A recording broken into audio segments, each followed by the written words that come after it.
Hello guys, this is Sherwin Concepcion and you are now watching PBA Drop Room TV. Napapansin po namin na 88% ng aming viewers ay di pa nakasubscribe.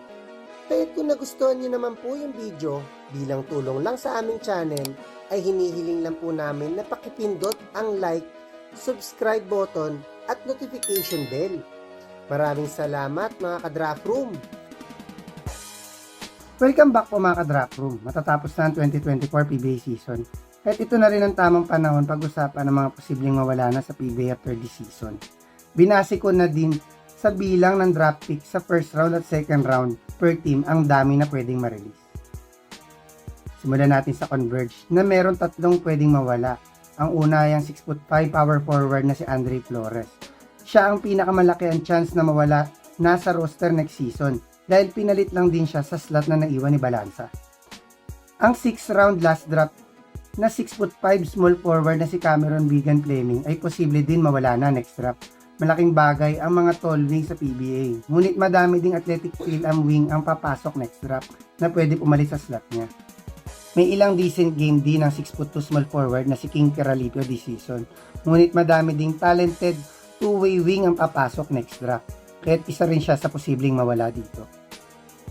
Dahil sa emergence nila JD Tungkabat ng bata ay medyo nabawasan ang playing time ng 5'11" shooting guard na si Mike Ayon na posible na din mawala next season. Nagkakaedad na din ng 6'5" center na si James Sena. Kaya't kung ipagpapatuloy ng bossing ang pagpapabata next season ay posibleng ito na ang last season ni Sena sa PBA. Malaki ang in-improve ng Jeep this season, ngunit wala na ang 6'3" small forward na si Allen Mina sa kanilang rotation. Most likely ay wala na siya sa future plans ng Terra Firma at mawala na next season. Dahil sa super scorer na si Wami Chongson ay seldom lang nagagamit ang ibang point guard, lalo na ang rookie na si Tommy Olivario na halos walang naipakita this season. Kaya't malamang ay kumuha na uli ng ibang point guard si Coach Cardell sa next draft. Dahil sa loaded at talented wing rotation ni Coaching ay halos di mabigyan ng opportunity ang 6'3" small forward na si Sherwin Concepcion na isa sa best shooter sa last draft. Most likely ay isa siya sa mawala dahil sa 4 na pick ng Ross from first round to second round. Halata naman temporary big man lang ng Elasto Painters ang 6'6" center na si Papot Paredes dahil sa recovering na si Luis Villegas at posibleng mga star potential big man na papasok next draft. Dahil nga sa ganda ng mga performance ng mga young wing ng Rain or Shine ngayon ay lumiit ang playing time ng 6'4" small forward na si Nick Demusis na posible na din mabalik sa MPBL next season.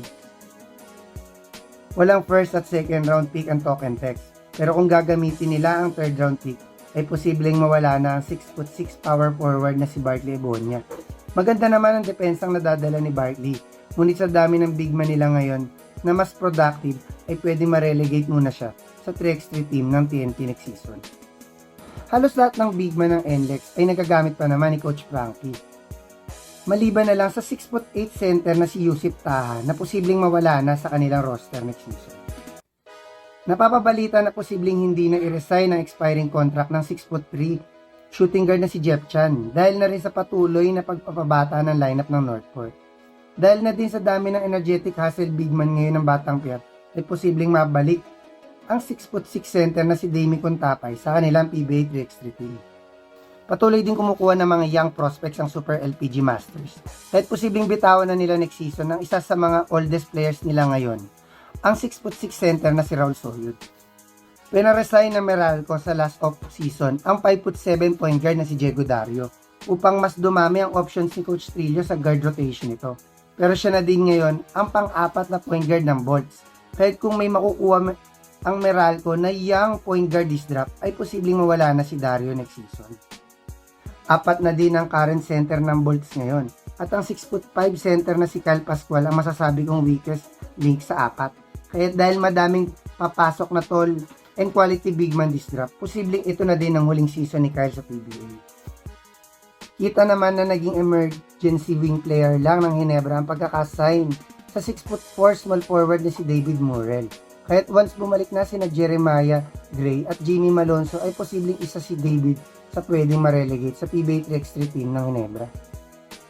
Halata namang experiment lang na Magnolia ang pagkakakuha sa trade sa 6'3" shooting guard na si Jerick Balanza.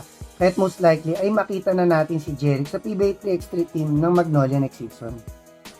Always naman powerhouse ang roster ng San Miguel, kahit palaging delikado ang slot ng kanilang mga bench warmer. Pwede din i-consider dito si Kit Jimenez, ngunit malaki ang hatak niya sa mga viewers, kaya mas malaki ang chance na ang mawala next season ay ang 6'4" small forward na si Troy Malilin o ma-relegate na siya sa PBA 3x3 team nito. Every season ay may drop, kaya't every year ay madami ding nawawalan ng slot. Buti na lang ay may PBA 3x3 at MPBL na pwede maging bagsakan ng mga free agents. Expect natin na karamihan sa list na to ay wala na sa PBA next season. Hanggang sa susunod na lang mga ka-drop room.